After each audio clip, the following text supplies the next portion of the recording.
ICMA Lahore में 2 से 2.5 साल मैंने काम किया, और इस पीरियड के दौरान मैं खाली ICMA में स्टेज 4 और 5 की क्लासेस नहीं पढ़ाता रहा, बल्कि क्लासेस भी पढ़ाता रहा और साथ साथ डिप्लोमा IFRS, पहले IFRS वर्कशॉप के नाम से स्टार्ट किया, फिर डिप्लोमा IFRS में कन्वर्ट किया इसको, फिर दोबारा डिप्लोमा डिसकंटिन्यू किया और दोबारा IFRS वर्कशॉप अभी तक मैं करवा रहा हूँ। लास्ट वर्कशॉप हुई थी 2019 में, 2020 में अभी तक कोई वर्कशॉप नहीं हुई। तो IFRS वर्कशॉप मुल्तान में, ICMAP Multan, ICMAP Lahore and then ICMAP Faisalabad में मैं ये बहुत दफ़ा करवा चुका हूँ।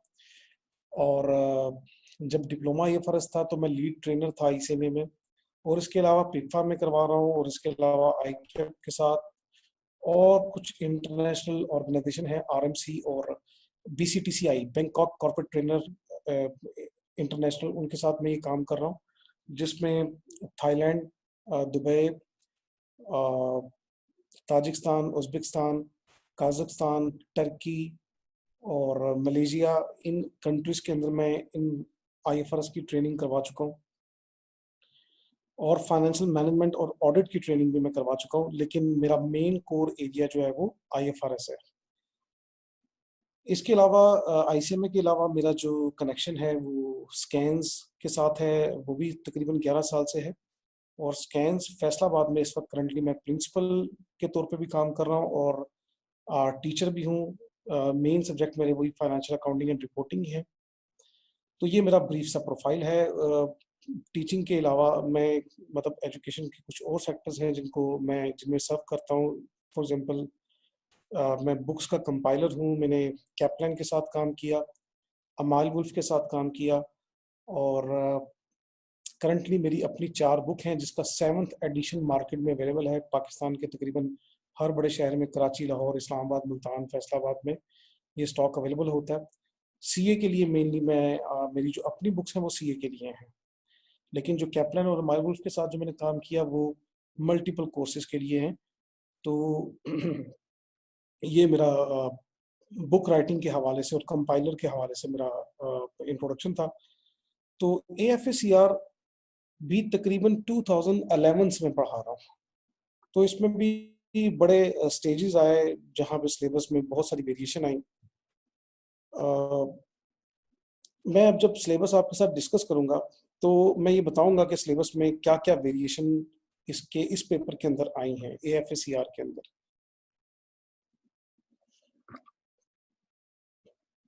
ये अभी आपकी स्क्रीन पे शो हो रहा होगा सिलेबस, ये करंट सिलेबस है जो 2018 से ऑनवर्ड एप्लीकेबल है। ये ICMA की वेबसाइट पर भी अवेलेबल है, और इसमें जो सबसे पहला पोर्शन आपको नजर आएगा वो 20% उसकी वेटेज है। इसके अंदर सब्सटेंस ओवर फॉर्म मेनली और फाइनेंशियल इंस्ट्रूमेंट है।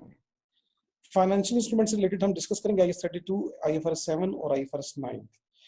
ये 20% आपके सिलेबस को कवर करता है और आपके पेपर का 20% है।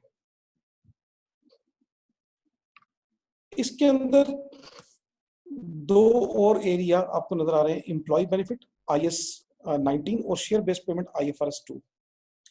एसेट वैल्यूएशन ये वो पोर्शन है जिसमें से ICMA की जो पास पेपर में आपको कोई क्वेश्चन नजर नहीं आएगा। जब ओल्ड स्कीम थी, ओल्ड सिलेबस था, इसमें से क्वेश्चन बन जाता होता था, लेकिन जब से ये सिलेबस चेंज हुआ तो इसके अंदर कोई क्लियरली क्वेश्चन नहीं बनता, सिवाय इसके कि impairment of financial asset that is also part of IFRS 9। तो इसमें से स्पेसिफिकली कोई क्वेश्चन नहीं बनता होता, वो IFRS 9 के साथ ही बनके इसका क्वेश्चन बन जाता होता है, तो अलग से इसका क्वेश्चन नहीं बनता। इसके बाद हमारा जो सेकंड पोर्शन सिलेबस का स्टार्ट होता है, that is very very important. बल्कि मैं इस पार्ट बी को और पार्ट सी को कंबाइन आपके साथ डिस्कस करता हूँ। बी और सी असल में एक ही चेन है कंसोलिडेटेड फाइनेंशियल स्टेटमेंट के हवाले से। तो आपके सिलेबस का 55% कंसोलिडेटेड फाइनेंशियल स्टेटमेंट के ऊपर बेस करता है, 30% पार्ट बी है और 25% पार्ट सी है। 30 और 25 55%। इसमें इंट्रोडक्शन टू ग्रुप अकाउंट्स जो कि सबसे पहला टॉपिक होगा, आज हम उसी को स्टार्ट करेंगे सिलेबस के इंट्रोडक्शन के बाद। तो फिर consolidated financial statement, consolidated statement of financial position, consolidated statement of comprehensive income, consolidated statement of cash flow, consolidated statement of changes in equity, फिर नॉन कंट्रोलिंग इंटरेस्ट, ये सारा कुछ इनफैक्ट कंसोलिडेशन है। इन सब को मिला के हम कहते हैं कंसोलिडेटेड फाइनेंशियल स्टेटमेंट। और पार्ट सी में भी इनफैक्ट कंसोलिडेटेड फाइनेंशियल स्टेटमेंट ही है, लेकिन ये थोड़ा सा एडवांस स्टेज आती है जहां पे ग्रुप स्ट्रक्चर में चेंज होना, सब्सिडरी का डिस्पोज होना, सब्सिडरी का अक्वायर करना, पीस मिल एक्विजिशन, इस तरह की चीजें आएंगी। कम्प्लेक्स ग्रुप आएंगे, फॉरेन करेंसी रिलेटेड ट्रांजेक्शन आएंगी। फॉर एग्जांपल आप पाकिस्तान में है, आपकी सब्सिडरी पाकिस्तान से कहीं बाहर है, तो फॉरेन सब्सिडरी के सिनेरियो होंगे। लेकिन अगेन इसको भी हम कंसोलिडेटेड फाइनेंशियल स्टेटमेंट का ही पोर्शन गिनते हैं। तो consolidated financial statement in fact AFACR का आप कह लें कि क्रक्स है। तो 55% सिलेबस आपका कंसोलिडेटेड फाइनेंशियल स्टेटमेंट में कवर हो रहा है। तो ये वो पोर्शन है जिसको आज हम स्टार्ट भी करेंगे। तो पहला लेक्चर से लेके आखिर तक ये कंसोलिडेटेड पूरी एक चेन है। तो इसमें पार्टिसिपेंट्स आपसे ना ये रिक्वायर्ड है कि आप रेगुलर रहेंगे, आप ये लेक्चर रेगुलरली अटेंड भी करेंगे और जो आपको होम असाइनमेंट मिलेंगी वो आप करेंगे। कहीं ये चेन टूटा तो हो सकता है कि आपको आज का लेक्चर छोड़ के कल का लेक्चर आपको समझ ना आए, या कल का लेक्चर छोड़ के परसों का लेक्चर आपको समझ ना आए। तो कंसोलिडेटेड फाइनेंशियल स्टेटमेंट पूरी चेन है और ये चेन 55% है आपके पेपर का। तो अब ये नहीं हो सकता कि स्टूडेंट ये कहे कि मैं कंसोलिडेटेड फाइनेंशियल स्टेटमेंट को छोड़ के ये पेपर पास कर सकता हूँ। इट इज इम्पॉसिबल, क्योंकि 55% ये पोर्शन है। तो आप इसकी इंपॉर्टेंस खुद समझ सकते हैं। तो ये पूरी चेन है, इंशाल्लाह इसको हम आज स्टार्ट करेंगे। वो जब मैं स्टार्ट करूंगा तो मैं इसको बताऊंगा कि हमारी स्ट्रेटेजी क्या होगी। Then we see part D, ये इजीएस्ट पोर्शन। इसके अंदर सिर्फ रेशोज हैं। रेशोज की कैलकुलेशन बहुत इजी पोर्शन है, कैलकुलेशन भी और एनालिसिस भी। फिर ईपीएस है और फिर एक आईएस है, IFRS 8 सेगमेंट रिपोर्टिंग। ये एक पोर्शन है जिसमें से थ्योरेटिकल क्वेश्चन बनता होता है कि गैप्स और यूएसए गैप्स और IFRS का कंपैरिजन क्या है, हार्मोनाइजेशन क्या होती है। और ये थ्योरेटिकल पोर्शन ये टेस्ट होता है, तो इसके मार्क्स जो है वो 5 नंबर के करीब करीब होते हैं। इसमें से ज्यादा वेटेज टेस्ट नहीं होती, और जो होती है वो थ्योरेटिकल होती है। तो ये थ्योरेटिकल पोर्शन है हमारा। लेकिन अगेन ये पार्ट ई है, और ये पार्ट ई 10 नंबर का है, जिसमें से 5 नंबर का जो है ये थ्योरेटिकल पोर्शन, इसमें से यूएस गैप और IFRS से रिलेटेड और कुछ चीजें हैं। Non financial reporting, non financial reporting में मेनली सस्टेनेबिलिटी रिपोर्टिंग में कवर हो जाता है एनवायरमेंटल रिपोर्टिंग और सोशल रिपोर्टिंग, और सोशल रिस्पॉन्सिबिलिटीज में इसी में कवर हो जाते हैं। एक है ह्यूमन रिसोर्स अकाउंटिंग, ये लीस्ट टेस्टेड एरिया है AFACR के अंदर। हम पास्ट ट्रेंड भी देखेंगे तो पास्ट जो इवन ओल्ड स्कीम के अंदर भी ये ज्यादा टेस्ट नहीं होता, लेकिन ये 5 नंबर का आप समझ लें आपके इस ग्रेड 22 में से, और 5 नंबर का समझ लें ग्रेड 23 में से। तो इस तरह से 10 नंबर यहाँ से थ्योरेटिकल कवर हो लेते हैं। ये सारा का सारा थ्योरेटिकल एरिया है पार्ट ई का। तो पूरे पेपर में 10 नंबर जो है वो थ्योरेटिकल हमें नजर आ रहे हैं, और बाकी ऊपर जो है वो डिस्कशन में रेशियोज है जहां पे थ्योरेटिकल क्वेश्चन हो सकता है। फॉर एग्जांपल उसमें 2 पार्ट हो सकते हैं, calculation of ratios and interpretation. Interpretation जो है वो थ्योरेटिकल इसका हम उसको सॉल्व कर रहे होते हैं। तो ओवरऑल पेपर में यू कैन से मैक्सिमम 15% का जो है वो हमारा थ्योरेटिकल पोर्शन है। बाकी 85% हमारा ये न्यूमेरिकल पे बेस करता है ये पेपर। अच्छा, कंसोलिडेशन में एक थोड़ा सा हिस्टोरिकल मैं आपको बता दूं कि कंसोलिडेशन एक दौर था ICMA में, जब ये स्टेजेस इस तरह से होती थी 1 2 3 4 5। तो स्टेज 4 पे एक पेपर होता था फाइनेंशियल एडवांस फाइनेंशियल अकाउंटिंग के नाम से, AFA के नाम से। और स्टेज 5 में एक पेपर होता था AFACR, जो कि अब हम पढ़ रहे हैं। तो फाइनेंशियल अकाउंटिंग में बेसिक कंसोलिडेशन होती थी, एडवांस फाइनेंशियल अकाउंटिंग के अंदर बेसिक कंसोलिडेशन होती थी, यानी कि एक पेरेंट एक सब्सिडरी। और AFACR के अंदर कॉम्प्लेक्स कंसोलिडेशन होती थी।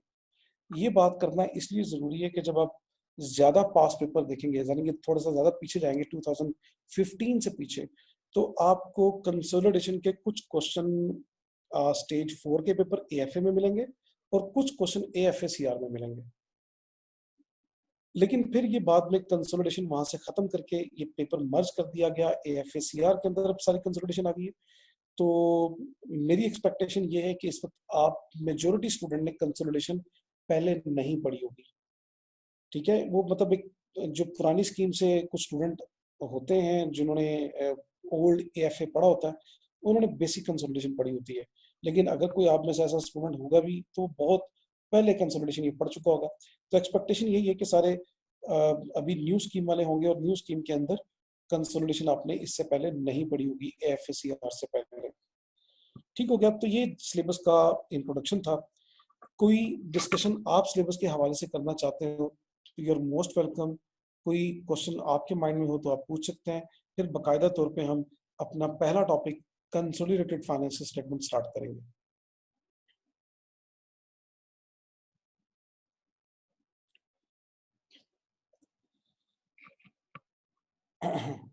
जी, मेरी आवाज सही सुन पा रहे हैं आप?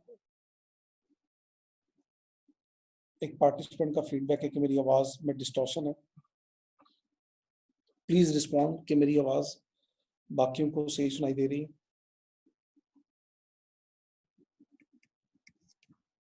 ओके,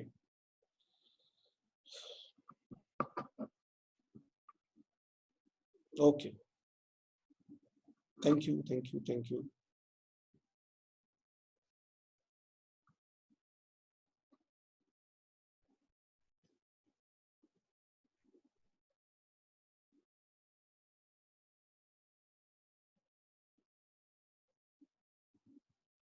अच्छा, मेजोरिटी को आवाज़ ठीक आ रही है। बाकी जो कुछ इंडिविजुअल्स हैं जिनको अगर डिस्टॉर्शन फील हो रही है तो फिर ये उनके एंड पे कहीं कनेक्शन का प्रॉब्लम होता है।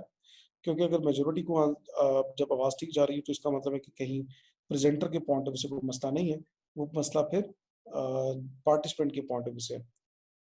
ओके, ले स्टूडेंट्स, हम ना स्टार्ट करते हैं बाकायदा तौर पे अपना पहला टॉपिक कंसोलिडेटेड फाइनेंशियल स्टेटमेंट।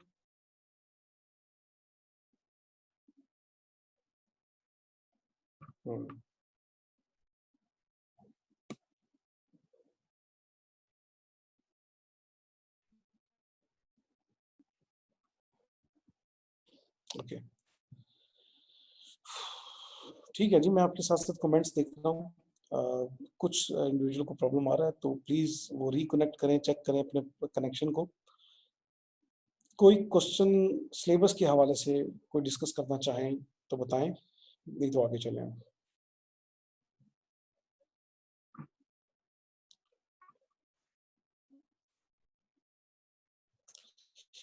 एक स्टूडेंट कह रहा है कि मैंने आईएएस स्टैंडर्ड नहीं पढ़े in FA due to change in syllabus. अच्छा, एक मेरी सजेशन है कि तमाम पार्टिसिपेंट जो है ना अपना ओरिजिनल नेम यूज करें ताकि मुझे मुखातिब करने में थोड़ी सी आसानी भी हो। ये ना प्री रेक्विजिट है कि आपको बेसिक स्टैंडर्ड आने चाहिए। आईएस 16, आईएस 38, आईएस 36, यानी कि मैं इन आईएस का नाम भी ले लेता हूँ, property plant and equipment. Property plant and equipment में मैं ये एज्यूम कर रहा हूँ और ये पेपर का सिलेबस भी एज्यूम कर रहा है कि आपको डेप्रिसिएशन भी आती है, आपको रिवैल्यूएशन भी आती है, आपको आईएस 38 में इंटेंजिबल का बेसिक नॉलेज है, आपको अमोर्टाइजेशन का पता है, आपको इम्पेयरमेंट का पता है। ये प्री रेक्विजिट है। अगर आपको ये चीजें नहीं आती ना तो क्वेश्चन शायद आप भी कर लें कंसोलिडेशन का, लेकिन आपको थोड़ा सा ज्यादा एफर्ट करनी पड़ेगी। तो इट इज प्री रिक्विजिट, आपको कम से कम ये 3-4 आईएएस जो मैंने नाम दिया ना, आईएएस 16, आईएएस 38, आईएएस 36, इनका पता होना चाहिए।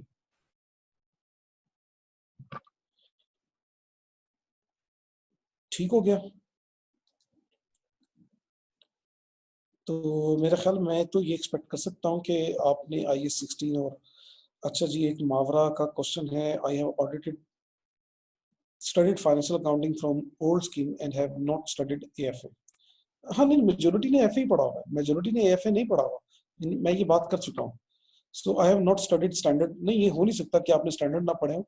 आपने फाइनेंशियल अकाउंटिंग, आजकल जो फाइनेंशियल अकाउंटिंग सिलेबस है उसके अंदर 16 है, 38 है, 36 है, 23 है, 40 है, 20 है, उसके अंदर IFRS 5 है, उसके अंदर IS 2 है, IS 7 है, IS 1 है। तो बहुत सारे स्टैंडर्ड आपने पढ़े होते हैं फाइनेंशियल अकाउंटिंग जो न्यू स्कीम वाला है।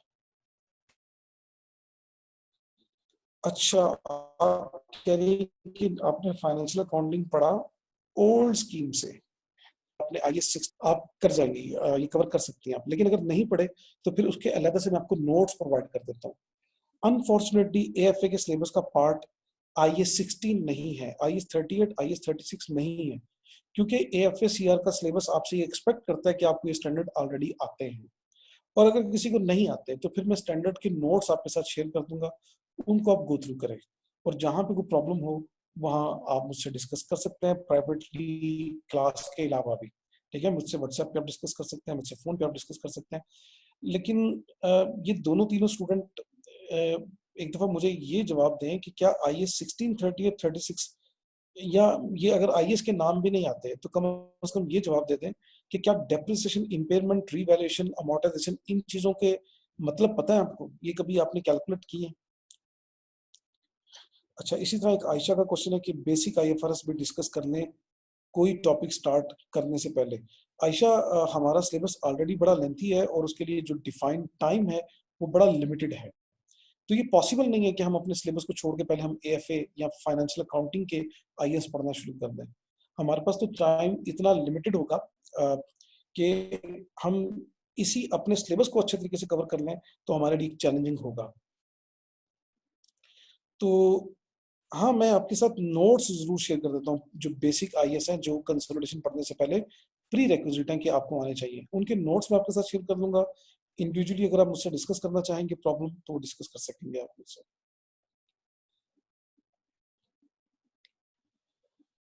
ओके, ओनली इम्पेयरमेंट रिवाइज करवा दीजिएगा अगर कहीं तज़किरा आए। अरे वाह, बड़ा शायराना ज़ोक है आपका जी। अगर कहीं तज़किरा हुआ तो इसका जिक्र भी जरूर होगा। खिजर का would we should also create WhatsApp group, जरूर क्रिएट करें। मुझे नहीं पता कि ऑलरेडी स्टूडेंट के साथ व्हाट्सएप ग्रुप क्रिएट किए हुए हैं कि नहीं, अदरवाइज मुझे अपना नंबर शेयर करने में कोई प्रॉब्लम नहीं है। आप व्हाट्सएप ग्रुप क्रिएट करें। मैं नॉर्मली अपनी तमाम क्लासेस के अंदर व्हाट्सएप ग्रुप क्रिएट करता हूँ ताकि मैं स्टूडेंट के साथ इन कांटेक्ट रहूँ। स्टूडेंट रात 12 बजे भी, सैटरडे संडे, ईद के दिन, मुहर्रम के दिन भी अगर मुझसे कोई चीज़ पूछ रहे होते हैं तो मैं उनके साथ डिस्कशन कर रहा होता हूँ। तो एक क्लोज कनेक्शन के लिए जरूर आप व्हाट्सएप क्रिएट करें, मुझे अपना नंबर शेयर करने में कोई हर्ज नहीं है। उमर ने कहा थैंक यू फॉर नोट्स और व्हाट्सएप नंबर प्लीज। मैं यहीं पे लिख देता हूँ जी, मेरा व्हाट्सएप नंबर क्या है? 0321 484 0072। ये मेरा नंबर है। ICMA की टीम में से कोई ये व्हाट्सएप ग्रुप क्रिएट करना चाहता है, अगर उनकी पॉलिसी में है तो दे कैन, और अगर नहीं तो फिर आप स्टूडेंट में से कोई क्रिएट कर ले। I don't mind. लेकिन ये ज़रूर है कि मुझसे नोट्स आप जिस तरह से भी रिक्वायर करेंगे इंडिविजुअली, या मैं ICMA की टीम के साथ नोट्स शेयर कर दूंगा, वो आपके साथ शेयर कर देंगे। कम से कम 3 स्टैंडर्ड के नोट्स मैं लाजमी आपके साथ शेयर करना चाहूंगा, ये 16, 38, 36 जो कि प्री रिक्विजिट है। कंसोलिडेटेड के हर क्वेश्चन में इनका तज़किरा आएगा। ठीक है उमर साहब, इसका तज़किरा आपको मिलेगा। नोट शेयर कर दीजिएगा, जरूर कर दूंगा जनाब। एक दफा फिर मैं रिक्वेस्ट करूंगा कि आप अपने ओरिजिनल नेम के साथ इस क्लास को जब ज्वाइन करेंगे तो मुझे मुखातिब करने में थोड़ी आसानी होगी। तो चले जी, मावरा ने अच्छी बात बताई कि उनको ऑलरेडी आइडिया है इनका 1638 का। और इसी तरह शाहिद ने भी बताया कि हमारा ऑलरेडी हमारे पास बेसिक नॉलेज है 12, बहुत ज़बरदस्त। जी रमीज दुरानी, मैं शेयर करूंगा, बिल्कुल करूंगा नोट्स। व्हाट्सएप ग्रुप क्रिएट करने से पहले ICMA की टीम से आप रब्ता कर लीजिएगा, उनसे पूछ लीजिएगा कि उनकी क्या पॉलिसी है इसके ऊपर। क्या वो खुद subject wise WhatsApp group create कर रहे हैं? अगर वो कर रहे हैं तो उसी ग्रुप को हम ऑफिशियल लेके चलेंगे, और अगर नहीं तो फिर उनसे पूछ लीजिएगा कि व्हाट्सएप ग्रुप क्रिएट करने में उनको प्रॉब्लम, पॉलिसी मैटर ना हो ऐसा कोई, तो आप क्रिएट करें, जरूर करें, मैं तो इसको रिकमेंड करता हूँ।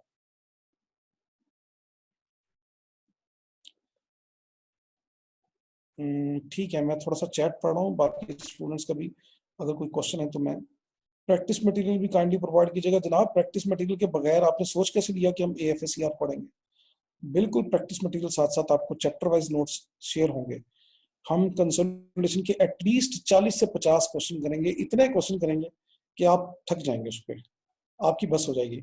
और मतलब तशनगी आपकी सारी खत्म हो जाएगी प्रैक्टिस के हवाले से। आप ही क्रिएट कर सकते हैं व्हाट्सएप ग्रुप, मुझे नहीं पता, मेरे पास स्टूडेंट्स के कोई कांटेक्ट नहीं है। Let me talk to team, मैं टीम से बात कर लेता हूँ और फिर देखता हूँ कि इस पर क्या हम कर सकते हैं। हाँ, मेरा भी ये ख्याल था। MM आलम ने बताया जी ग्रुप ऑलरेडी क्रिएटेड है, तो क्रिएटेड है तो बहुत अच्छा है। बस उसमें ग्रुप में मुझे ऐड कर दीजिएगा। एक तो स्टूडेंट के ग्रुप अगर हैं तो मैं उसमें एडेड नहीं हूँ ऑलरेडी। रिपीट करते नंबर जी आपकी स्क्रीन पर नजर आ रहा होगा, 0321484007 क्या मेरी स्क्रीन आपको नजर आ रही है? स्क्रीन नजर आ रही होगी तो उसके ऊपर मेरा नंबर लिखा हुआ है अपना।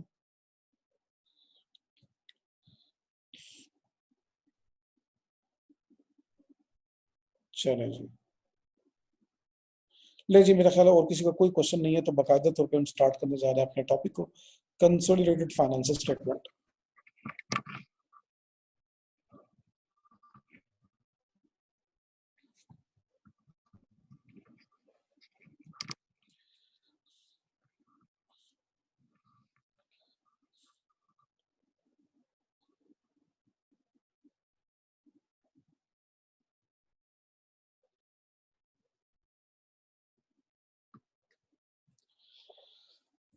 जीशान साहब फरमा रहे हैं कि नो ग्रुप इज क्रिएटेड। पता नहीं, मैं टीम से पूछ लूंगा और अकॉर्डिंगली हम इसके ऊपर कोई पॉलिसी बना लेंगे कि क्या करना है हमें। ठीक हो गया जीशान साहब?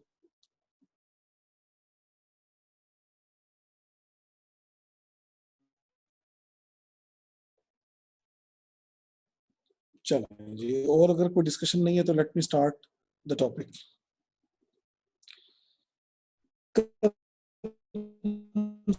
कंसोलिडेटेड फाइनेंशियल स्टेटमेंट, इस 55 मार्क्स के पोर्शन को हम दो हिस्सों में डिस्कस करेंगे, टू पार्ट्स में हम डिस्कशन करेंगे। वो दो पार्ट क्या होंगे? पार्ट वन के अंदर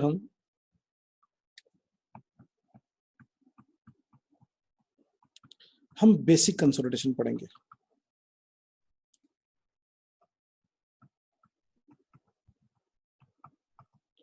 बेसिक कंसोलिडेशन के अंदर पेरेंट, सब्सिडरी और एसोसिएट को डिस्कस करेंगे हम। ये शायद लफ्ज भी आपको भी, आप इनसे फेमिलियर नहीं है तो कोई प्रॉब्लम नहीं, हम डिस्कस करेंगे अभी बाकायदा तौर पे। और पार्ट टू में हम क्या करेंगे? पार्ट वन के बाद ना हम कुछ और IS पढ़ेंगे, लाइक हम IS 19 पढ़ेंगे, IFRS 9 पढ़ेंगे, IFRS 2 पढ़ेंगे, ये IS पढ़ेंगे। हम पार्ट वन कंसोलिडेशन कर कर छोड़ देंगे। क्यों? क्योंकि पार्ट वन में तकरीबन तकरीबन 15 से 20 क्वेश्चन मैं आपको खुद करवाऊंगा। इसके बाद मैं तकरीबन तकरीबन 15 से 20 क्वेश्चन आपको प्रैक्टिस के लिए दूंगा। तो जब तक आपकी बेसिक कंसोलिडेशन की प्रैक्टिस अच्छी नहीं हो जाती, हम एडवांस कंसोलिडेशन या कम्प्लेक्स कंसोलिडेशन स्टार्ट नहीं करेंगे। तो मैं आपको भरपूर उसमें मौका दूंगा, आपको टाइम मिलेगा, 10-15 दिन का गैप मिलेगा। उस 10-15 दिन के गैप में हम कुछ और एरिया करेंगे, IFRS 9, IFRS 2 और IS 19, ये हम पढ़ेंगे। ताकि आपका एक कंसोलिडेशन में गैप इसलिए देना जरूरी है कि आप बेसिक कंसोलिडेशन की खुद से खूब प्रैक्टिस कर सकें। फिर इसके बाद हम दोबारा कंसोलिडेशन दोबारा स्टार्ट कर देंगे, वो पार्ट टू होगा हमारा कंसोलिडेशन का।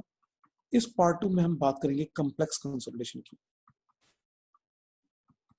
जैसा कि अभी आपने सिलेबस में देखा था, कम्प्लेक्स कंसोलिडेशन में होता क्या है कि एक पेरेंट की मल्टीपल सब्सिडरीज होंगी, वो हम डिस्कस करेंगे। चेंज इन स्ट्रक्चर को डिस्कस करेंगे। हम कंसोलिडेटेड कैश फ्लो पढ़ेंगे,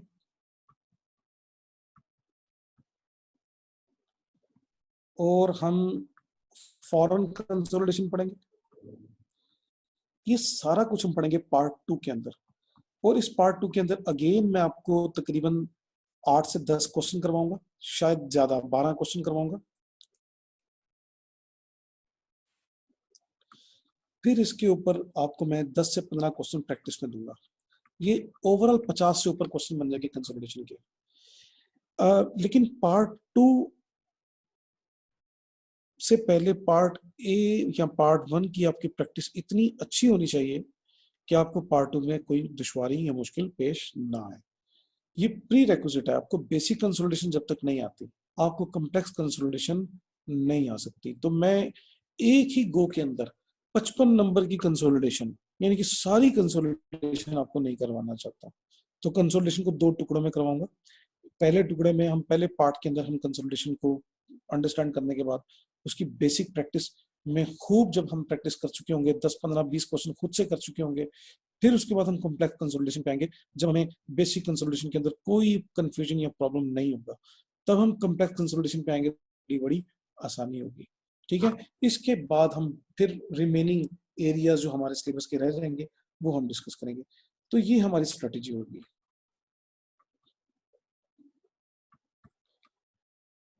अच्छा, ये तो हमारी तरतीब होगी, ऑर्डर होगा कि हमने किस ऑर्डर में इन टॉपिक्स को लेके चलना है। लेकिन अब मैं आपको नोट्स या क्वेश्चन किस तरह से प्रोवाइड करूंगा। तो बच्चों, मेरी बुक्स मार्केट में चूंकि अवेलेबल हैं, तो लेकिन मेरी आईसीएमएस से रिलेटेड मार्केट में कोई बुक अवेलेबल नहीं है। लेकिन ये कंसोलिडेशन या जो भी आईएएस है, ये कॉमन मैंने चैप्टर कुछ बनाए हुए हैं। तो मैं इन प्रोसेस है मेरी ये बुक आईसीएमए के हवाले से भी, कि मैं आईसीएमए के स्टूडेंट के लिए भी एक बुक बना रहा हूँ, क्योंकि आईसीएम मैंने अपनी बुक काफ़ी अरसे से डिसकंटिन्यू की हुई है। तो मैंने ये कोशिश की थी लास्ट कुछ सेक्शन के अंदर, जैसे आपको ये नज़र आ रहा होगा, ये चैप्टर मैंने, ये बुक मैंने आईसीएमए के लिए बनानी शुरू की हुई है। इसके फुटर में आपको नज़र आ रहा होगा एएफएससीआर। तो ये चैप्टर जो है ना, मैं आपको प्रोवाइड करूंगा आपकी रीडिंग के लिए। ये चैप्टर है, आप देख सकते हैं अपनी स्क्रीन पे। ये आपको सॉफ्ट में मिल जाएंगे,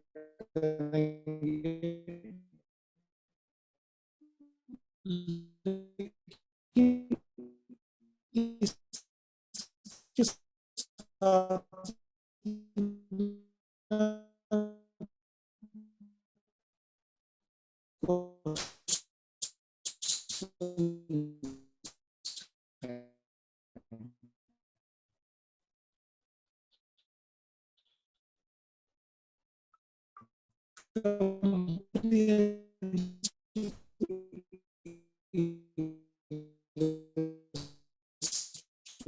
के नाम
सॉरी, मेरी आवाज आ रही है अब सबको?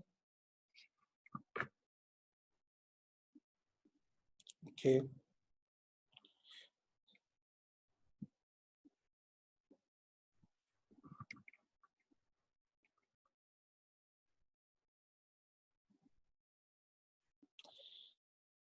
जी वो आई डोंट नो व्हाई ये जूम के अंदर थोड़ा प्रॉब्लम था शायद, कि खुद ही ये डिस्कनेक्ट हुआ और खुद ही स्टार्ट हो गया।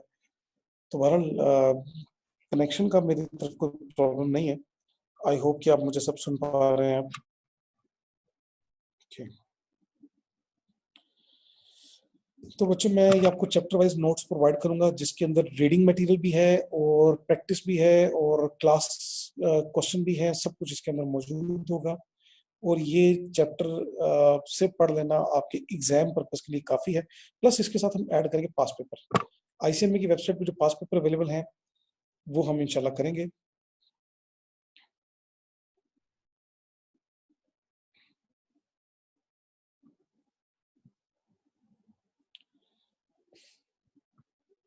जी ठीक है खिजर खान, आपको क्वेश्चन और सोल्यूशन मिलेंगे। जरमीना कह रही है कि आवाज नहीं आ रही।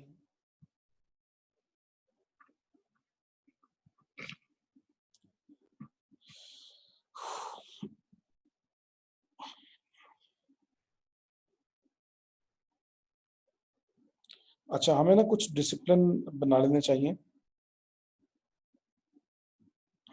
वो डिसिप्लिन ये है कि जी, अगर किसी इंडिविजुअल को वॉइस में मसला आ रहा है तो वो अपने कनेक्शन को चेक करे। ठीक है, अगर मेजोरिटी कह रही है ना कि आवाज आ रही है, तो फिर इंडिविजुअल को देख लेना चाहिए कि उनको प्रॉब्लम उनके कनेक्शन में खुद है, बजाय इसके कि हम क्लास का आधा टाइम इस चीज में जाया कर दें कि आवाज आ रही है कि नहीं आ रही। ठीक है, तो मैं भी कोशिश यही करता हूँ कि हम ऐसा कनेक्शन यूज करें और ऐसी जगह बैठे जहाँ पे सिग्नल प्रॉब्लम ना हो। तो मैं तो इस चीज़ की एहतियात करके लेक्चर स्टार्ट किया मैंने। तो बाकी अपने एंड पे देखें कि हमें रोज रोज ये डिस्कशन नहीं करनी कि आवाज़ नहीं आ रही या आ रही है। तो अगर किसी इंडिविजुअल को प्रॉब्लम है तो वो अपने कनेक्शन को खुद रीसेट करे। और अगर मेजोरिटी को प्रॉब्लम है तो फिर एक अलग इशू है, फिर आप मुझे जरूर चैट में बताएं।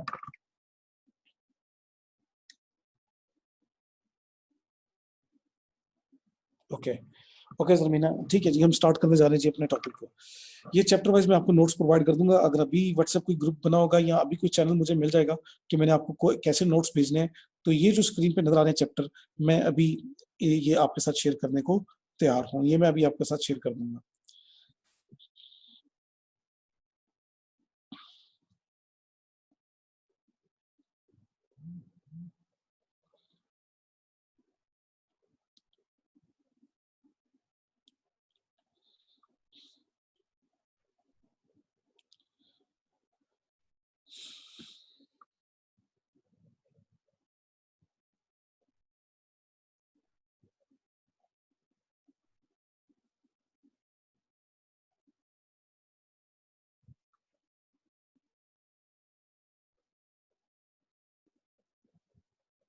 चलो ले जी, कंसोलिडेटेड फाइनेंशियल स्टेटमेंट कहते किसे हैं? एक कंपनी है ए लिमिटेड, वो किसी दूसरी कंपनी बी लिमिटेड के 50% या इससे ज्यादा, रादर 50% से ज्यादा, मोर देन 50%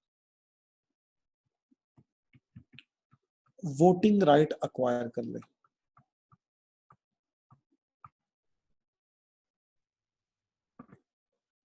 वोटिंग राइट क्या होता है?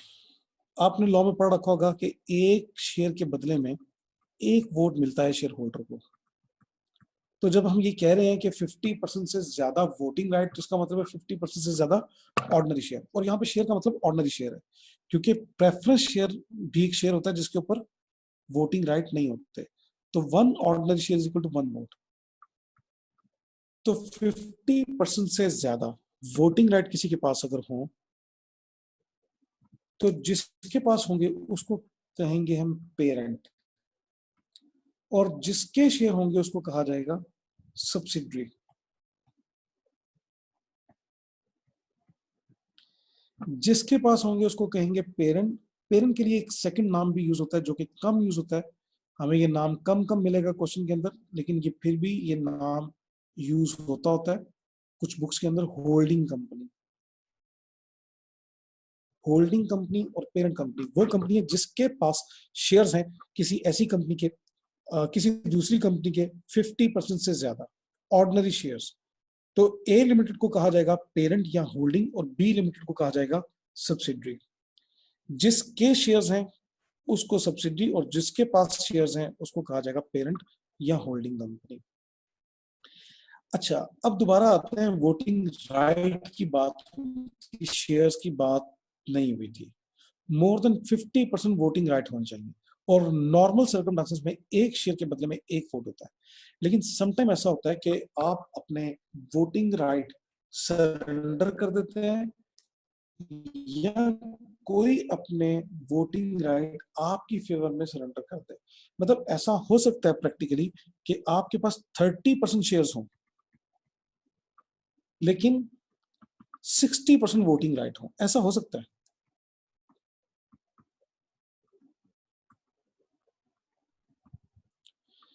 मतलब आपने 30% शेयर एक्वायर किए किसी कंपनी के, लेकिन 30% शेयर किसी और के पास थे, उसने अपने वोटिंग राइट आपकी फेवर में प्रॉक्सी कर दिए हुए हैं, सरेंडर कर दिए हुए हैं कि उसके 30% वोट भी आप ही देंगे। कोई भी मीटिंग होगी, एनुअल जनरल मीटिंग, उसमें उस सेकंड पर्सन आपके पास शेयर्स तो 30% होंगे, लेकिन वोटिंग राइट आपके पास 60% होंगे। और जब आपके पास वोटिंग राइट 50% से ज्यादा हो जाए तो हम ये कहते हैं कि पेरेंट के पास कंट्रोल आ गया। तो कंट्रोल कब आता है? अगेन कंट्रोल कब आता है? जब आपके पास मोर देन 50% वोटिंग राइट्स हो, ना कि वोटिंग शेयर्स हो। सॉरी, शेयर्स होना जरूरी नहीं है, वोटिंग राइट होना जरूरी है। हाँ, नॉर्मल सर्कमस्टांसेस में वोटिंग राइट तभी आते हैं जब आपके पास मोर देन 50% शेयर्स हों।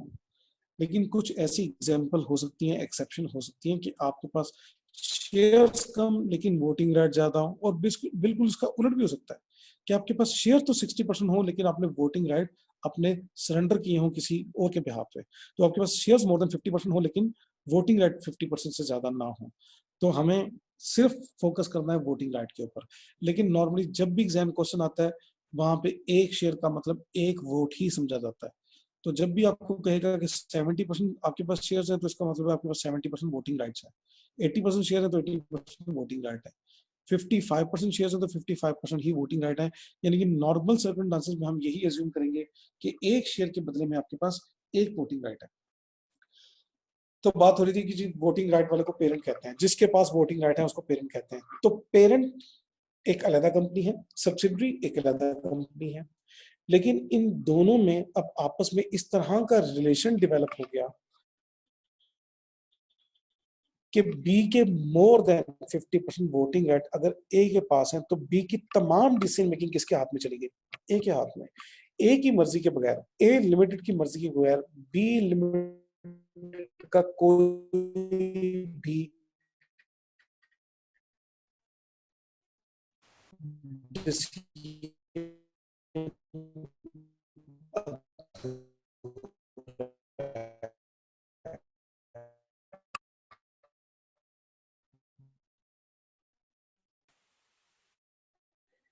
बी लिमिटेड की जब भी एजीएम हो,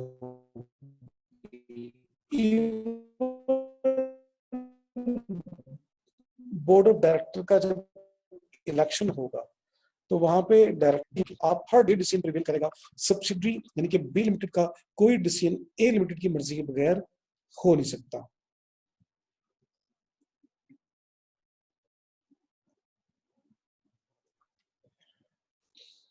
चलो, तो ए और बी को हम मिला के नाम देंगे ग्रुप। पेरेंट और सब्सिडरी को मिला के हम कहेंगे ये ग्रुप ऑफ कंपनीज है। तो ग्रुप ऑफ कंपनीज जब हम ये नाम देते हैं तो ग्रुप का मतलब क्या है? इसमें लाजमी तौर पे पेरेंट और सब्सिडरी का रिलेशन होगा।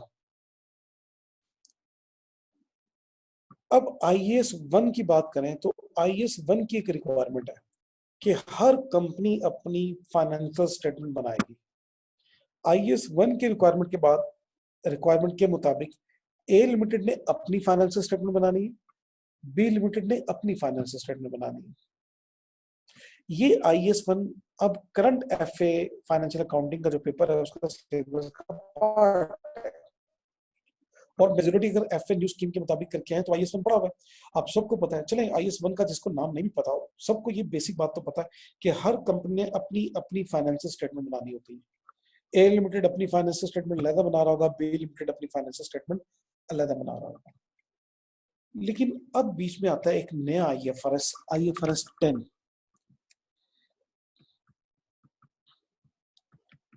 आईएफआरएस 10 का नाम है कंसोलिडेटेड फाइनेंशियल स्टेटमेंट।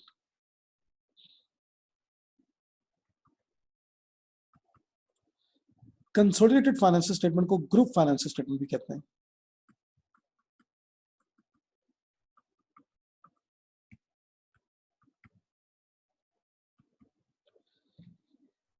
आईएफआरएस 10 की रिक्वायरमेंट है, जो कि नाम से ही जाहिर हो रहा है कि ए और बी ठीक है अपनी अपनी अलग अलग फाइनेंशियल स्टेटमेंट बनाते होंगे, क्योंकि they are required by IAS 1 के अपनी अपनी फाइनेंशियल स्टेटमेंट अलग बनाए। लेकिन आईएफआरएस 10 कह रहा है कि ग्रुप की कंबाइंड फाइनेंशियल स्टेटमेंट भी बनाए। कंबाइंड फाइनेंशियल स्टेटमेंट का मतलब है कंसोलिडेटेड फाइनेंशियल स्टेटमेंट, ऐसी फाइनेंशियल स्टेटमेंट जिसमें ए और बी, मैं एग्जांपल के तौर पे ए और बी का नाम ले रहा हूँ, ए पेरेंट है, बी सब्सिडरी है। ए और बी दोनों के एसेट हो, दोनों की लायबिलिटीज हो, दोनों की इनकम हो, दोनों की एक्सपेंसेस हो, दोनों के प्रॉफिट हो, दोनों की कैश फ्लो हो, दोनों की इक्विटी हो। तो इस तरह की फाइनेंशियल स्टेटमेंट बनाए, कंबाइंड फाइनेंशियल स्टेटमेंट, जिसमें पूरे ग्रुप की जो है वो पोजीशन इकट्ठी शो हो रही है। तो ऐसी फाइनेंशियल स्टेटमेंट को ग्रुप फाइनेंशियल स्टेटमेंट या कंसोलिडेटेड फाइनेंशियल स्टेटमेंट भी कहते हैं। तो अब एग्जामिनर हमसे इस टॉपिक में एक्सपेक्ट क्या करता है? एग्जामिनर हमें प्रोवाइड करेगा दो डिफरेंट कंपनीज की financial statement, A for example parent की, बी फॉर एग्जांपल सब्सिडरी की। ये ए और बी तो एग्जांपल के तौर पे मैंने नाम रखे, कुछ भी नाम हो सकते हैं, alpha limited, beta limited, X limited, Y limited, तो कोई भी नाम हो सकते हैं। तो एक पेरेंट की फाइनेंशियल स्टेटमेंट आपको बनी बनाई देगा, एक सब्सिडरी की फाइनेंशियल स्टेटमेंट बनी बनाई देगा। तो इस टॉपिक के अंदर हमसे ये डिमांड किया जाएगा, हमसे ये रिक्वायर किया जाएगा कि हम इन दोनों पेरेंट और सब्सिडरी की फाइनेंशियल स्टेटमेंट को कंबाइन करें। कंबाइन करने का मतलब कंसोलिडेट करें, और ये कंसोलिडेट जो हमने करना है इसके ऊपर आईएफआरएस 10 अप्लाई होना है। तो इनफैक्ट हम आईएफआरएस 10 स्टार्ट कर रहे हैं। आईएफआरएस 10 इन दोनों फाइनेंशियल स्टेटमेंट को कंबाइन करने को क्यों कहता है? आपने बेसिक अकाउंटिंग के अंदर एक टॉपिक पढ़ा होगा, एक टर्मिनोलॉजी पढ़ी होगी, सब्सटेंस ओवर फॉर्म।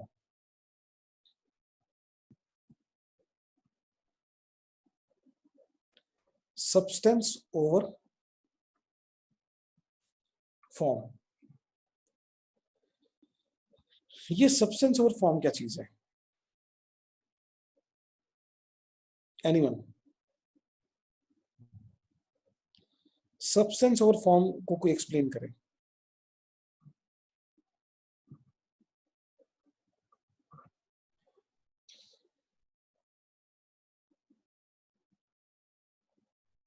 एक क्वेश्चन है स्टूडेंट का, हसन का, कि कंसोलिडेटेड फाइनेंशियल स्टेटमेंट बनाना किसकी रिस्पॉन्सिबिलिटी है? डेफिनेटली पेरेंट की।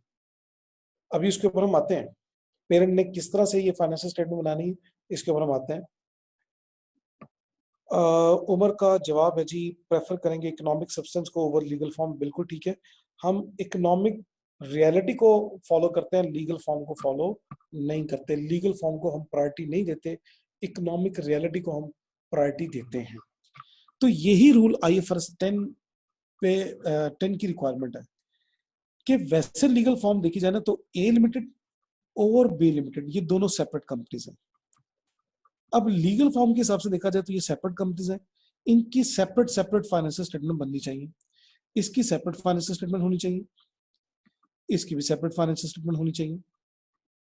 लेकिन आईएफआरएस 10 कहता है कि इकोनॉमिक रियलिटी ये है कि ये दोनों मिला के एक ग्रुप है, और ग्रुप में आपस में इतनी बेतकल्फी पाई जाती है कि ए लिमिटेड को जब कोई पैसों की जरूरत पड़ती है या किसी भी रिसोर्स की जरूरत पड़ती है, वो बी लिमिटेड से मुस्तार ले लेता है, उधार ले लेता है, और बी लिमिटेड को जब किसी चीज की जरूरत पड़ती है, इन्वेंट्री की, कैश की, नॉन करंट एसेट्स की, इवन स्टाफ की, ह्यूमन रिसोर्स की, तो ये आपस में एक दूसरे के साथ बड़ी बेतकल्लफी के साथ शेयर कर रहे होते हैं, क्योंकि अल्टीमेटली बी लिमिटेड भी ए लिमिटेड के कंट्रोल में है।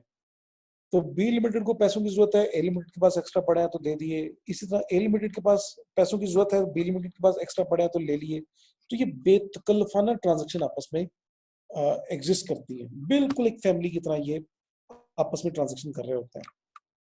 और इवन प्रैक्टिकली तो आपको ये देखना पड़ेगा कि अकाउंटेंट भी एक ही होगा, ए लिमिटेड का अकाउंटेंट बी लिमिटेड की अकाउंटिंग भी कर रहा होता है, ए लिमिटेड का मार्केटिंग ऑफिस जो है वो बी लिमिटेड की सर्विसेज भी प्रोवाइड कर रहा होता है। तो ह्यूमन रिसोर्स भी कॉमन होता है प्रैक्टिकली काफी कंपनीज के सेटअप के अंदर। तो इतनी जब बेतकल्फी पाई जाती है तो IFRS 10 रिक्वायर करता है कि असल हकीकत तो ये है कि आप दोनों एक हैं। मैं आपको एक एग्जांपल भी देता हूँ प्रैक्टिकली।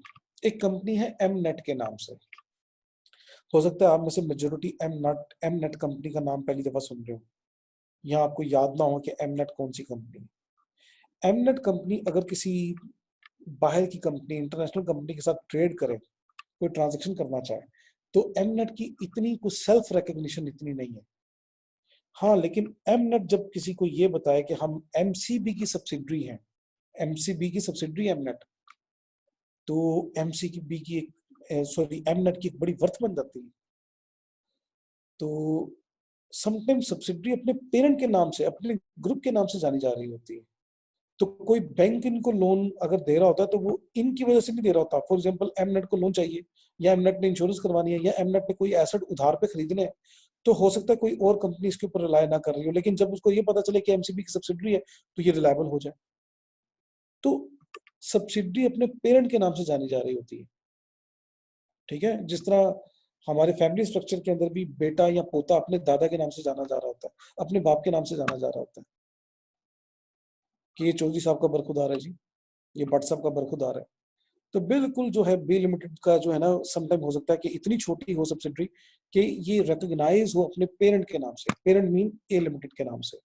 तो IFRS 10 कहता है कि असल हकीकत तो ये है, इकोनॉमिक रियलिटी तो ये है कि आप एक ही हैं, और अगर एक ही है तो इकोनॉमिक रियलिटी के मुताबिक आपकी कंबाइंड फाइनेंशियल स्टेटमेंट भी पेश होनी चाहिए। तो IFRS 10 100% मुखातिब है पेरेंट्स से। IFRS 10 की कोई रिक्वायरमेंट सब्सिडरी के ऊपर नहीं है कि सब्सिडरी को कुछ नहीं कह रहा। IFRS 10 रिक्वायर करता है पेरेंट को कि आप पे लाजिम है कि आप कंसोलिडेटेड फाइनेंशियल स्टेटमेंट बनाएं। तो पेरेंट IFRS 10 से पूछता है कि अच्छा, हम कंसोलिडेटेड फाइनेंशियल स्टेटमेंट बनाएं, यानी कि IS1 की बात ना माने। IS1 की कौन सी बात, IS1 तो कह रहा है कि आप सेपरेट फाइनेंशियल स्टेटमेंट बनाएं। IFRS 10 कहता है कि वो सेपरेट फाइनेंशियल स्टेटमेंट बनानी है, वो आपने एज पर IS1 बनानी है। तो पेरेंट के ऊपर दो दो IS अप्लाई हो रहे हैं, सब्सिडरी के ऊपर तो सिर्फ IS1 अप्लाई होता है, यानी कि सब्सिडरी को तो बनानी सिर्फ सेपरेट फाइनेंशियल स्टेटमेंट है।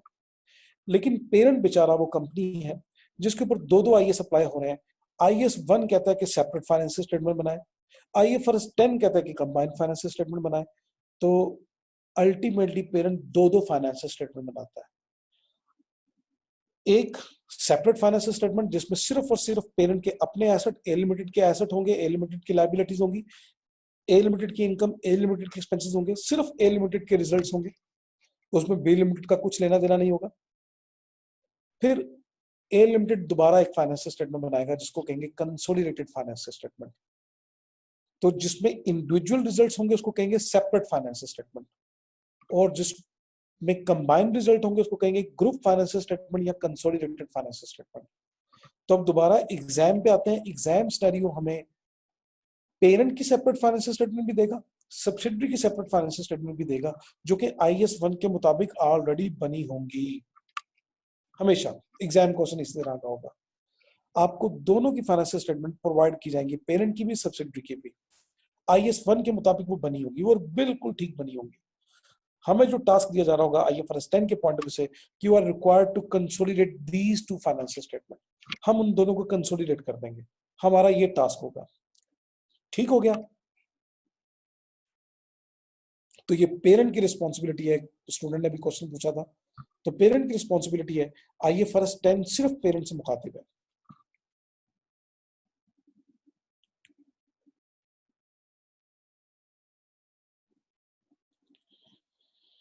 जी किसी ने कोई डिस्कशन करनी है, कोई क्वेश्चन है तो पूछ लें।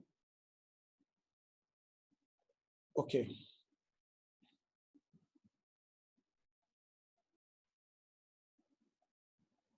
कुछ क्वेश्चन है, मैं चैट में पढ़ लूं। सब्सटेंस ओवर फॉर्म जी कुछ स्टूडेंट ने आंसर किया था, ठीक है मैंने पढ़ लिया था। Two companies name Samsung and Oppo, ये भी ग्रुप होती है? नहीं जनाब, ये सैमसंग ओप्पो कहाँ से ग्रुप हो गई? ये ग्रुप नहीं है।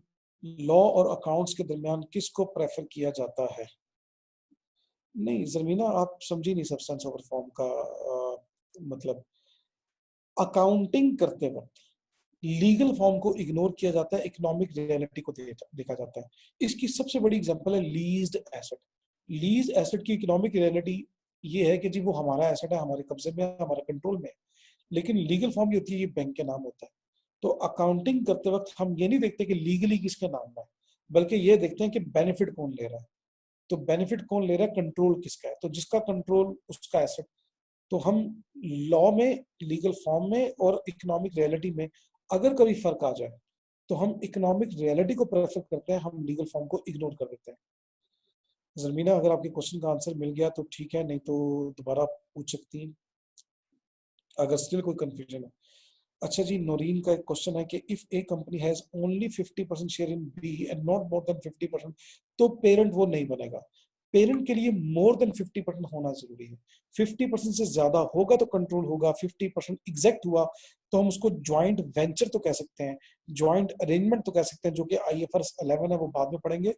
तो उसको पेरेंट नहीं कह सकते। ए लिमिटेड के पास 50%, अगर एग्जैक्ट 50% शेयर होंगे तो वो पेरेंट नहीं है।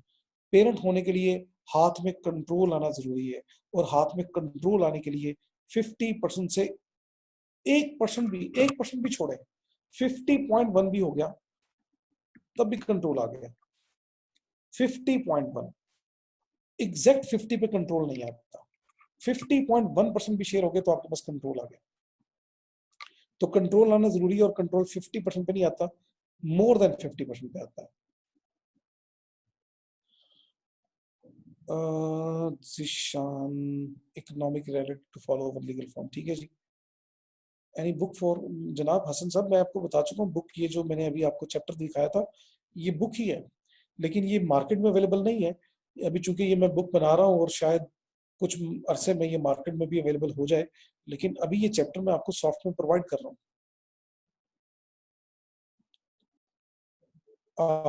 ए TAY का एक क्वेश्चन है कि इफ ए है 51% voting right but not voting right, then voting power है, वोटिंग राइट नहीं है, ये क्या बात हुई?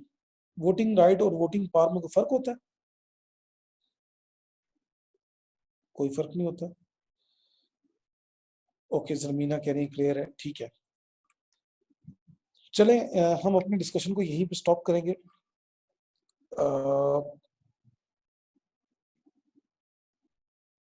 महानूर का क्वेश्चन है, parents either have more than 50% voting right और 50% शेयर्स ऑफ फुल कंट्रोल। 50% से ज्यादा वोटिंग राइट होना जरूरी है। महानूर, मैं आपके क्वेश्चन का आंसर दे रहा हूँ, 50% से ज्यादा वोटिंग राइट होना जरूरी है, लेकिन 50% से ज्यादा वोटिंग राइट तभी आता है जब 50% से ज्यादा शेयर हो। नॉर्मल सर्कमस्टांसेस में 1 share is equal to 1 vote. मैं आपको प्रैक्टिकल एग्जांपल देता हूँ। एतिसलात ने PTCL को अक्वायर किया था 2002 में या 3 में, मुशर्रफ के दौर में। आपको अगर हिस्टोरिकल नॉलेज हो इसका, तो एतिसलात एक कंपनी है UAE की, अरब एमिरेट की। उसने 26% शेयर अक्वायर किए थे PTCL के, 26% शेयर अक्वायर किए थे। लेकिन पाकिस्तान गवर्नमेंट ने क्या किया था, हर एक शेयर के बदले में 2 वोटिंग राइट दिए थे। तो जब 2 वोटिंग राइट दिए तो एतिसलात के पास 26% शेयर थे ऑफ PTCL, लेकिन उनके पास वोटिंग राइट थे 52%। अच्छा, ये सिर्फ एतिसलात की एग्जांपल में दे रहा हूँ, पाकिस्तान में ज्यादातर प्राइवेटाइजेशन ऐसी ही होती है कि ये वोटिंग राइट जो है ना दे देते हैं, अपने हाथ काट के दे देते हैं। ये मुहावरतन मैंने अपने हाथ काट के क्यों कहा, इसको मैं एक्सप्लेन करता हूँ। आप शेयर दे रहे हैं 26%, लेकिन उसको वोटिंग राइट डबल दे रहे हैं, क्यों? क्योंकि आप उसकी मैनेजमेंट संभालना नहीं चाह रहे। तो पाकिस्तान गवर्नमेंट की इंटेंशन थी कि अब हम इसकी मैनेजमेंट को खुद संभालना नहीं चाह रहे, कोई आए इसको अच्छे तरीके से मैनेज करे, हम इससे दस्तबरदार हों। पाकिस्तान गवर्नमेंट के पास 80% शेयर्स थे पीटीसीएल के उस वक्त। 80% में से 26% शेयर बेचे, यानी कि अभी भी उस डिस्पोजल के बाद, उस प्राइवेटाइजेशन के बाद गवर्नमेंट के पास रह गए 54% शेयर्स। गवर्नमेंट के पास 54% शेयर्स थे, लेकिन वोटिंग राइट कम थे। वोटिंग राइट रह गए थे 80 में से 52% दे दिए उन्होंने, 52% दे दिए, तो रिमेनिंग सिर्फ 28% वोटिंग राइट रह गए। अब गवर्नमेंट की सिचुएशन क्या थी उस वक्त? गवर्नमेंट की सिचुएशन ये थी कि इनके पास शेयर्स तो 54% थे, लेकिन वोटिंग राइट 28% थे। और एतिसलात की पोजीशन क्या थी? एतिसलात के पास शेयर्स तो 26 थे, लेकिन वोटिंग राइट 52% थे। तो अब कंट्रोल किसका हुआ? गवर्नमेंट ऑफ पाकिस्तान का क्या एतिसलात का? एतिसलात का। तो एतिसलात की सब्सिडी बन गई पीटीसीएल, हालांकि उनके पास शेयर्स 26% थे। तो आईएफआरएस यही कह रहे हैं कि शेयर्स 50% से ज्यादा होना जरूरी नहीं है, 50% से ज्यादा वोटिंग राइट होना जरूरी है। और अगर कभी मैं कभी जज्बात में ये बोल जाऊं या बहाव में ये बोल जाऊं कि 50% से ज्यादा शेयर्स होना जरूरी है, तो इनफैक्ट वो नॉर्मल सर्कमस्टांसेस की बात हो रही है। तो नॉर्मल सर्कमस्टांसेस में एक शेयर के बदले में एक वोट ही आता है। ये कुछ एक्सेप्शंस हैं जहां पे आपके पास शेयर्स कम और वोटिंग राइट ज्यादा होते हैं, या शेयर्स ज्यादा और वोटिंग राइट कम होते हैं। और अगर कभी ऐसा हो कि शेयर्स और वोटिंग राइट बराबर ना हो, तो फिर शेयर्स को नहीं देखा जाएगा, वोटिंग राइट को देखा जाएगा कि वोटिंग राइट 50% से ज्यादा होने चाहिए। ठीक है। और अगर खाली नॉर्मल सर्कमस्टेंसेस की बात की जाए, क्वेश्चन की बात की जाए, जब को आपको क्वेश्चन कहे कि हमारे पास 52% शेयर्स हैं, तो आप आंखें बंद करके बिलीव करेंगे कि हमारे पास 52% वोटिंग राइट है। क्वेश्चन कहे कि 60% शेयर्स हैं, तो आप आंखें बंद करके बिलीव करेंगे कि हमारे पास 60% वोटिंग राइट है, क्योंकि नॉर्मल सर्कमस्टेंसेस में एक शेयर के बदले में एक वोटिंग राइट ही होता है। ठीक हो गया बच्चों? ये महानूर के क्वेश्चन का बहुत डिटेल आंसर था। अब किसी और का कोई क्वेश्चन है तो डिस्कस कर लें, अदरवाइज हम इस क्लास को यहीं पे खत्म करेंगे और कल इंशाल्लाह सेम टाइम मिलेंगे। आप हमें नोट कैसे प्रोवाइड कर सकते हैं? खिजर कह रहा है, खिजर ये इसका जवाब तो मेरे पास खुद नहीं है, let me discuss with ICMA team. तो मैं फिर उनके साथ डिस्कशन के बाद बताऊंगा कि हमारा आपस में कम्युनिकेशन का चैनल क्या होगा। शाजिया का क्वेश्चन है, this companies can share their losses each other और नॉट। पता नहीं आप किस सेंस में कह रही हैं, लॉस कैसे शेयर होता है, लेकिन कंसोलिडेट होगा दोनों के लॉसेस या दोनों के प्रॉफिट्स। तो जब कंसोलिडेट होंगे तो अल्टीमेटली नेट हो जाएंगे। ठीक है शाजिया या शीजा, सॉरी। अगर इसके अलावा आपके माइंड में कोई और क्वेश्चन था, आपकी वर्डिंग में जो मुझे समझ आया वो मैंने बोल दिया, या आपके माइंड में अगर कोई और क्वेश्चन है तो आप रिपीट कर सकते हैं क्वेश्चन। मिस्टर हवावे का क्वेश्चन है कि सर प्रॉफिट डिस्ट्रीब्यूशन शेयर के अकॉर्डिंगली होता है कि वोटिंग पावर के अकॉर्डिंगली? नहीं, वो तो शेयर्स के अकॉर्डिंगली होता है, उसका वोटिंग पावर से कोई ताल्लुक नहीं। डिविडेंड जो है वो शेयर के ऊपर मिलता है, वोटिंग राइट के हिसाब से नहीं मिलता। ठीक है जी। अच्छा, अवैस रियाज का जो क्वेश्चन था ना, ये मैंने एतिसलात की इसके ऊपर डिटेल एग्जांपल दे दी। अब मेरा ख्याल है क्वेश्चन नहीं रहा होगा। रेहान साहब का क्वेश्चन है, रिकॉर्ड द लेक्चर, इसके लिए आईसीएमए टीम से पूछें। एथिकली तो मेरे ख्याल रिकॉर्डिंग की स्टूडेंट को इजाजत नहीं है, लेकिन टेक्निकली अगर आपके पास कोई ऑप्शन है तो इसके ऊपर क्या कंट्रोल हो सकता है। और शायद आपको आईसीएमए इसका रिकॉर्डेड लेक्चर भी प्रोवाइड कर रहा हूँ, I don't know. Okay, Umar कह रहा है I have a Google drive link with me. जी, ये तो गूगल ड्राइव तो मेरे पास भी है और सबके पास है, मतलब ये कोई मसला नहीं है। लेकिन लेट में डिस्कस विद टीम कि हमारे पास ऑफिशियल चैनल क्या है, नोट्स का शेयर करने का या आपस में हमारा कांटेक्ट डेवलप करने का। तो उमर बेफिक्र हो जाए आप, आज ही हम इसको देख लेते हैं। रमीज दुरानी ने व्हाट्सएप ग्रुप क्रिएट करके उसका लिंक शेयर कर दिया। ठीक है जी। टीएवाई का क्वेश्चन है, sir but sir voting right as a proxy और अदरवाइज जस्ट मीटिंग में होता है, तो इससे पेरेंटिंग और सब्सिडरी कैसे कह सकते हैं?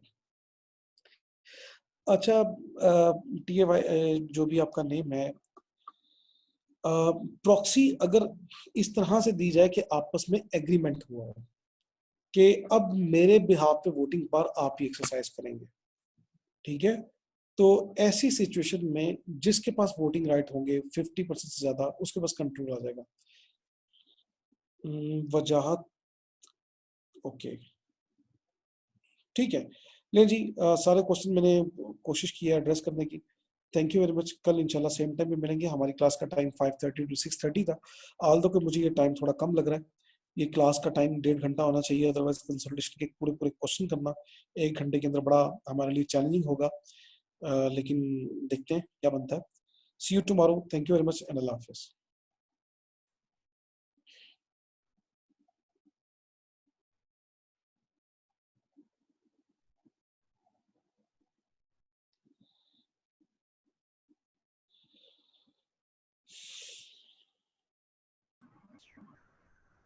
जिम साहब एंड कर दें? जी जी, सॉरी। एंड कर दें सर क्लास? जी जी, क्लास एंड करते हैं। Thank you sir, thank you. Okay, thank you जी, अल्लाह हाफिज।